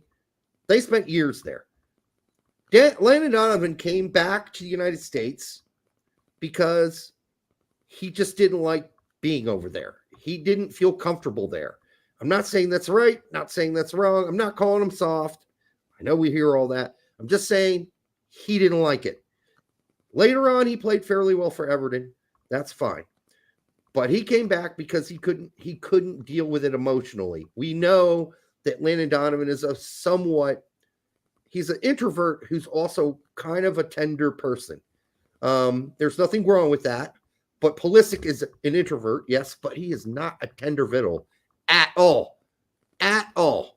He is no Landon Donovan in any fucking way you can even fry up that fucking, listen, there's just no comparison. You cannot compare those two. There is not a lot of Landon Donovan in him. That's the dumbest statement I've ever heard. And people who know Christian Pulisic, he's a tough kid. Landon Donovan was not a tough kid. He was not a guy who could go over to Europe solo.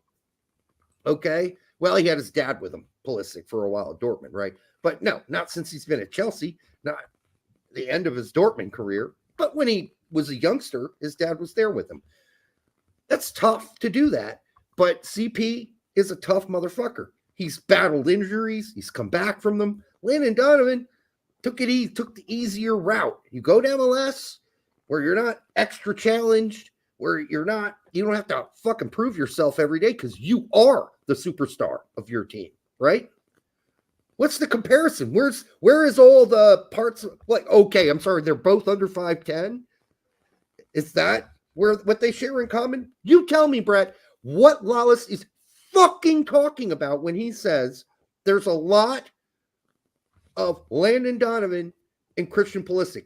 Please explain to me what he's talking about, because they are not the same people at all. No. I think he's just looking at the drive that he has with the national team itself and says, well, you can come back to he can come to MLS and play in a lesser league and still show up for the national team when needed. That's not his point. His point was saying they're a lot alike. No, they're not alike at all. He says CP's got a lot of Landon Donovan in him. Which is a horrible way to put it, number one. But number two, it doesn't make any sense because that means things like character, drive, vision for the future, accomplish what they view in the future is what they want to accomplish. In that way, Landon Donovan and Christian Pulisic might as well be night and day.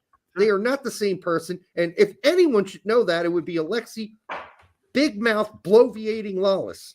Frankly, well, no, that's kind of my point. Is that Pulisic has far more drive when it comes to wanting to succeed in Europe at this point, at the highest levels. And he's shown even at the same youth level of being in Europe that he was able to succeed and progress forward. So as far as their club careers are concerned, they're not the same.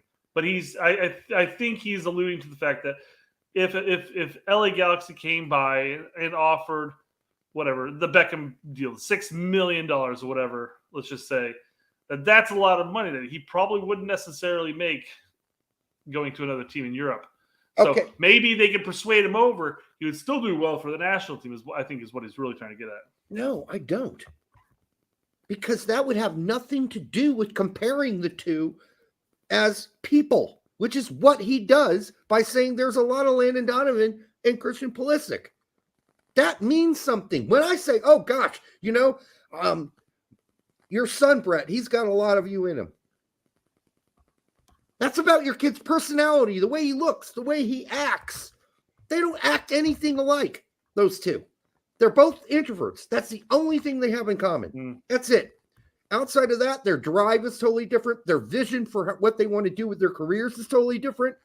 And maybe the only other thing they share outside being small is they both play for the U.S. men's national team. But guess what? Landon Donovan wasn't a leader.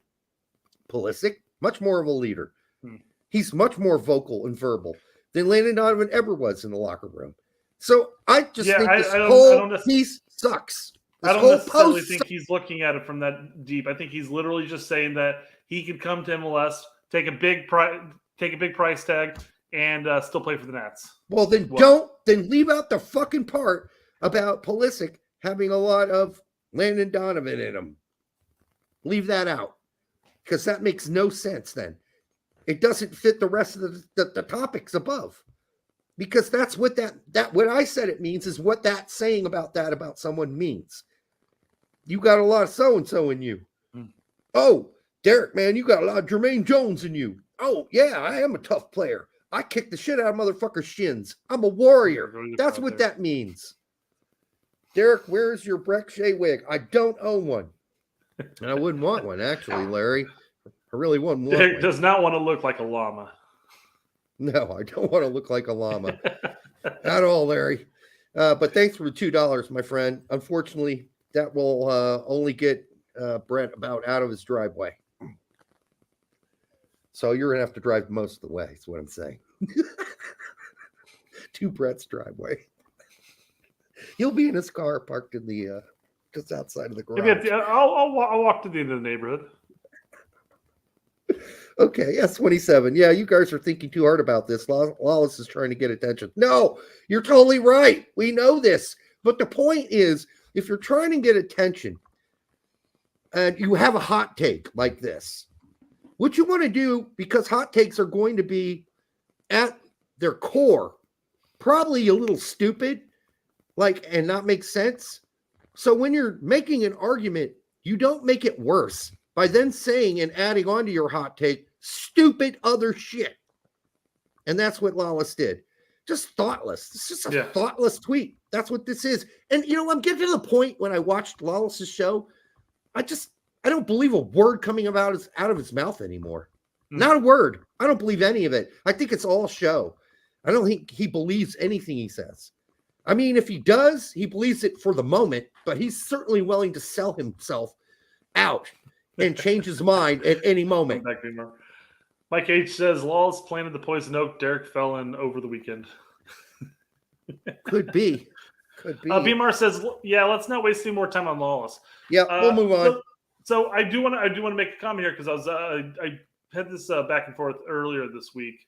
When we talk about people getting blocked and muted and stuff like that, and a lot of people are like, I block idiots. I don't really have time to deal with them. I'm like, I'm a Twitter purist. I have 0 blocks. I have 0 mutes.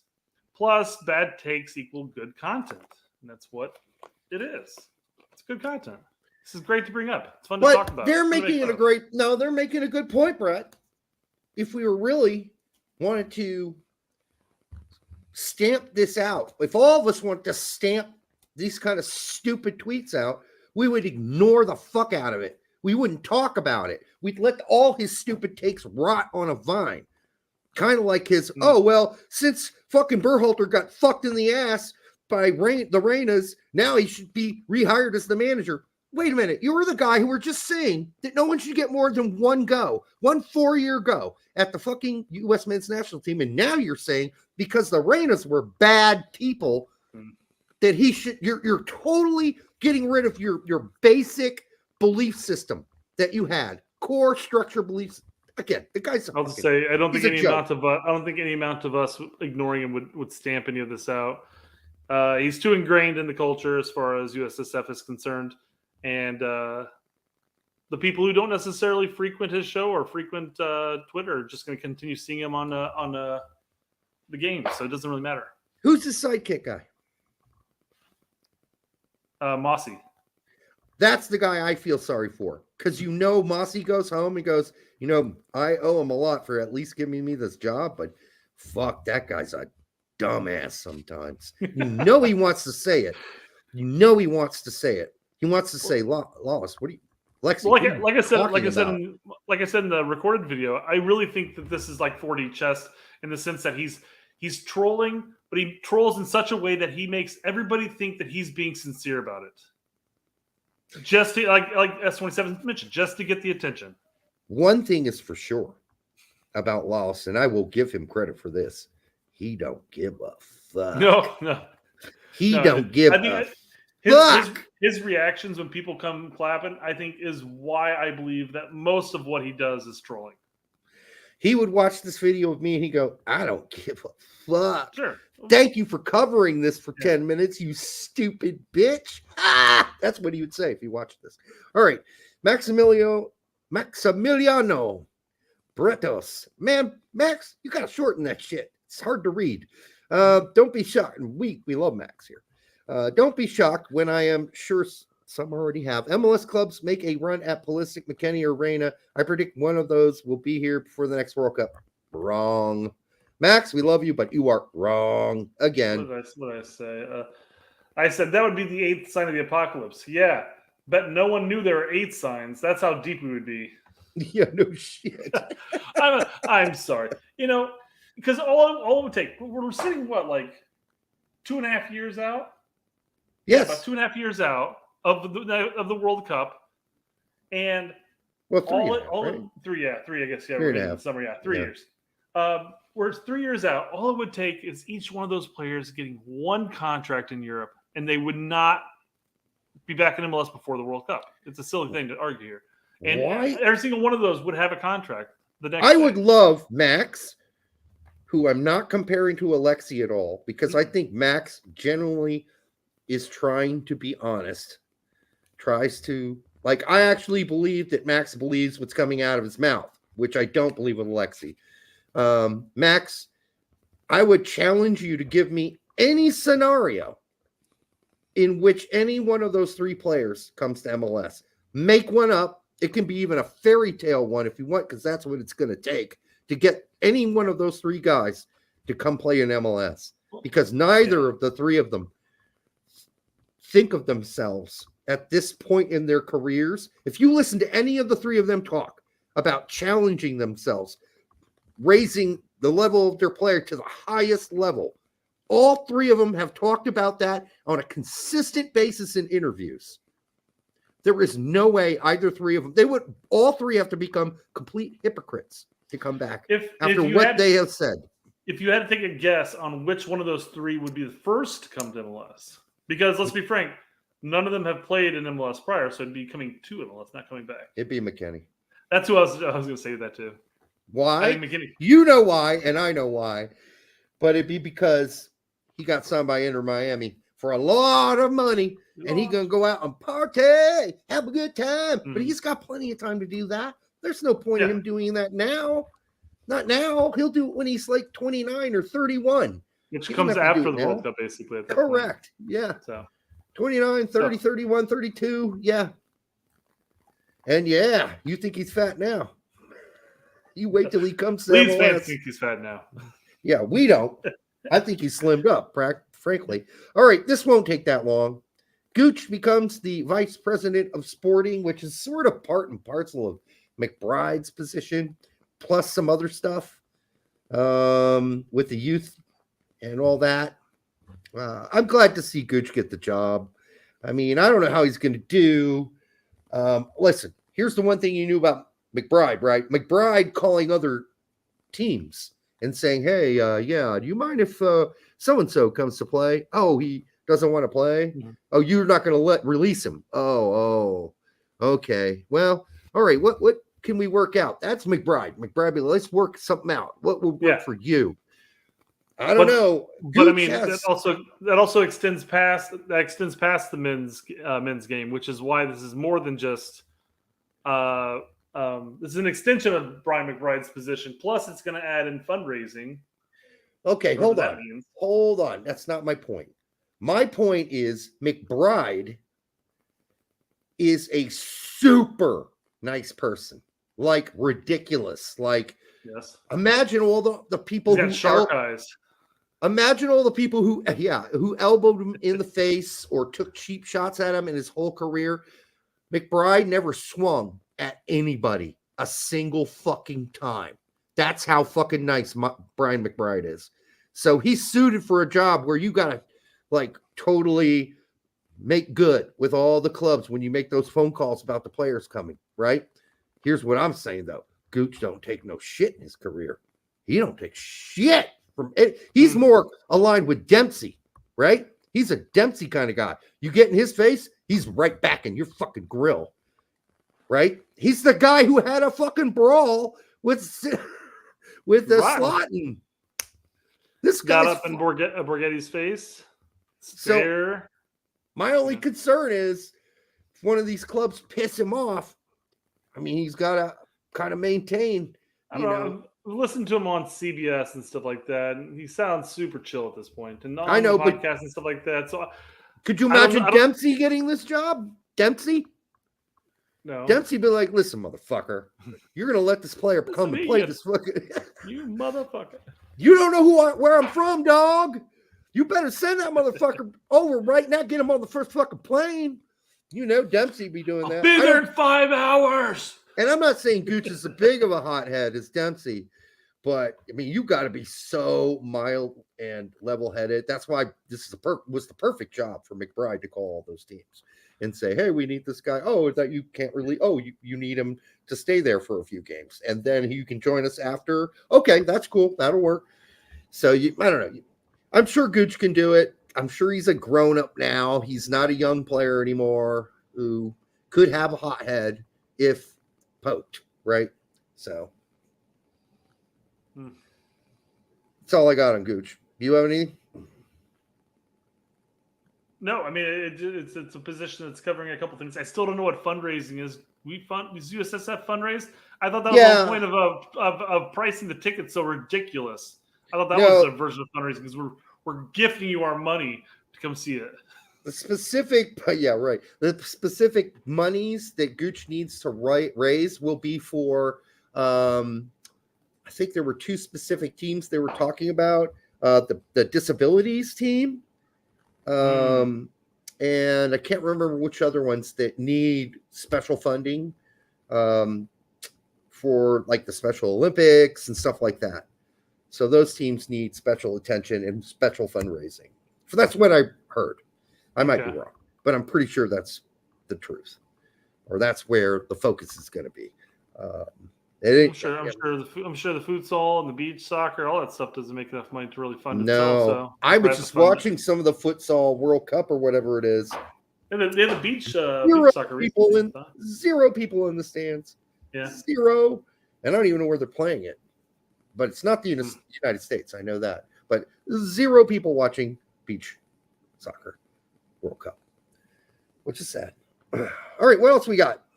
It's everything. Yes, Brett, we did it under 2 hours, dude. Just barely. God, I apologize right now for all the bitching I did tonight. Gooch is going to have a U.S. men's national team only fan. I don't think so. But Start pulling over those Lane and Donovan at the water fountain photos, and the Christian Pulisic laying back on the couch. Yeah. Well, at the Start water posting fountain. those up. The water fountain. That was the classic, right? Oh yeah. It's like, what are you doing, dude? Why did you leave Sports Illustrated talk you into that photo? So let me understand what you want me to do. What you want me to do is go over to that water fountain without my shirt on and drink water. Oh, he was wearing a shirt, I thought. I don't think so. Maybe he was. Landon, you want me to lust? Water. Yes. Landon, go over to the water fountain, and when you're sipping it, yeah, I want you to make it look like you're looking deeply into a woman's eyes with affection and love, darkly, like. Look at that. Oh no! Oh my God! It's your tradition. We have so Brian McBride. He could be up there too. Oh my Brian! Got to stretch out the squad real quick. I don't know if I could have let them talk me into doing things like that. That's Clint Mathis. Oh my God! This is horrible. This is absolutely atrocious.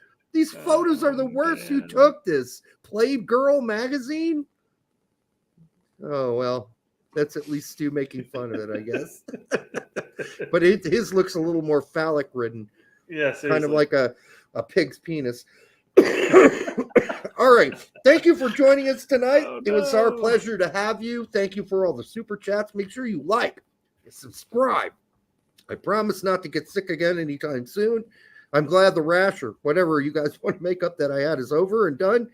And or Brett made up. Yeah, thank you, Brett. Yeah, I was hanging out with Boo Boo and fucking. Hey, Boo Boo. Who's the bear? Yogi.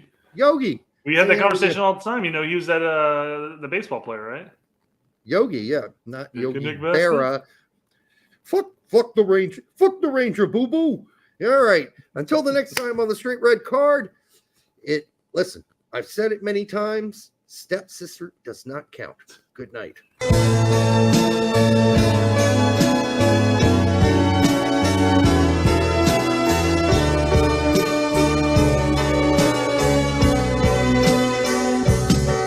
She's a trap, she's an unsung novel, turn a lap and get your whole world dazzled on the line, or a phone call with or without wine.